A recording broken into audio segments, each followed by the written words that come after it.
I hope you're having a great day. So today, the Chumash talks again about the Me'il, which is the robe that the high priest wore.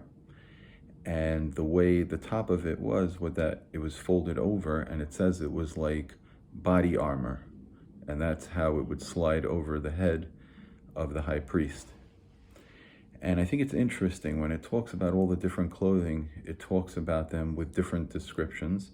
And over here, when it talks about the robe, it says that it was like a suit of armor.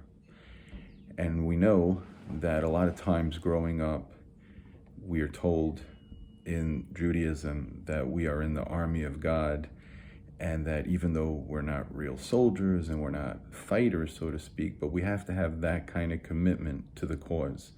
The way a soldier does what he's supposed to do, and he's disciplined, and he's committed.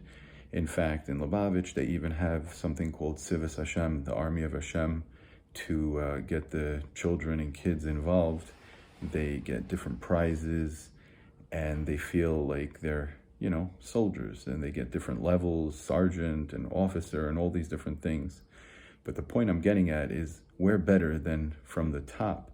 And for adults to discuss this, to see how serious it is, that the Kohen Gadol, the high priest himself, when describing his robe, describing his clothing, it could have used some other description to explain this double fold in the top.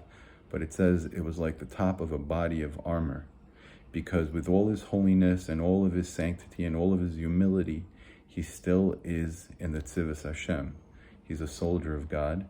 The same with us, the same with our children, that it's something we need to take somewhat humorously, but also terribly literally, that if you are Jewish and you have a commitment to the right ways, this includes the fact that you are in the army of God, and you got to do what you got to do. I wish you a wonderful weekend.